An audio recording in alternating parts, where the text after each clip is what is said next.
बिस्मिल्लाहिर्रहमानिर्रहीम, अस्सलाम वालेकुम। मैं हूं मोहम्मद उसामा गाजी और आप देख रहे हैं अब पता चला।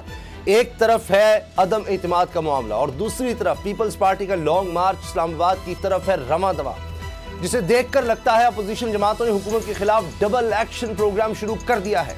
खबर है अपोजिशन के दरमियान डेडलॉक खत्म हो गया। तहरीक अदम एतमाद के मामले पर नवाज शरीफ ने आसिफ जरदारी, मौलाना फजलुर रहमान और शहबाज शरीफ को ग्रीन सिग्नल दे दिया है। अफवाहें ये भी हैं कि फौरी इंतबात पर भी अपोजिशन जमातों में इत्तेफाक हो गया है और पीडीएम क़यादत ने पीपल्स पार्टी को भी अदम एतमाद की कामयाबी की सूरत फौरी इंतखाबात पर कायल कर लिया है। यही नहीं, हिज़्ब इख्तिलाफ ने तहरीक अदम एतमाद का मुसव्विदा भी तैयार कर लिया है। उड़ती खबरें हैं कि तहरीक अदम एतमाद पर 80 से ज़ायद अपोजिशन अरकान के दस्तखत हैं।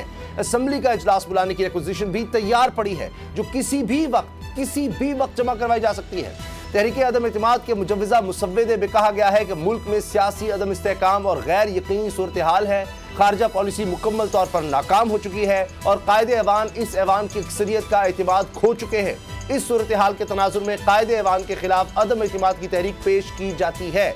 इस मुसव्विदे पर सवाल ही उठाए जा रहे हैं कि क्या इस तहरीक से सियासी अदम इस्तेहकाम खत्म हो जाएगा। सवाल मईशत को संभालने का भी है, इसका इंतजाम कैसे होगा। अपोजिशन इन सवालों के जवाब देने के लिए फिलवक्त तैयार नहीं, बल्कि वहां हुकूमत को डेडलाइन दी जा रही है। पीडीएम की तरफ से अदम एतमाद के लिए 2 दिन की डेडलाइन दी गई है, जबकि बिलावल भुट्टो की तरफ से वज़ीर आज़म को मुस्ताफी होने के लिए 5 दिन की मोहलत दी गई है।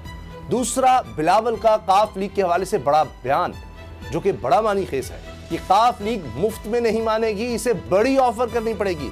इस बयान पर सवाल उठ रहे हैं कि यह सियासी सौदेबाजी जमहूरियत की कौन सी खिदमत है और इससे अवाम को क्या रिलीफ मिलेगा। अपोजिशन की तैयारियां जोरों पर हैं तो दूसरी तरफ हुकूमत भी अपनी हिकमत अमली बना रही है। काफ लीग के मुनीस इलाही की वज़ीर आज़म से एक और मुलाकात के साथ पंजाब और केपी के वज़राए आला की वज़ीर आज़म हाउस तलबी बता रही है कि आने वाले दिनों में कुछ ना कुछ तो होगा। यही तज्जिया स्पीकर पंजाब असम्बली परवेज़ इलाही का भी है कि इतनी बड़ी हांडी चढ़ी, कुछ ना कुछ तो निकलेगा। मगर सवाल है, क्या इस सियासी हलचल का क्या नतीजा निकल सकता है, परेशान कौन है और मुतमईन कौन। इसी पर बात करेंगे। बाबर डोगर साहब, गुलाम मुर्तज़ा साहब हमेशा पक्की खबरें लेकर आते हैं हमारे पास। सब्सक्राइब करें और बेल दबाएं ताकि कोई खबर रह न जाए।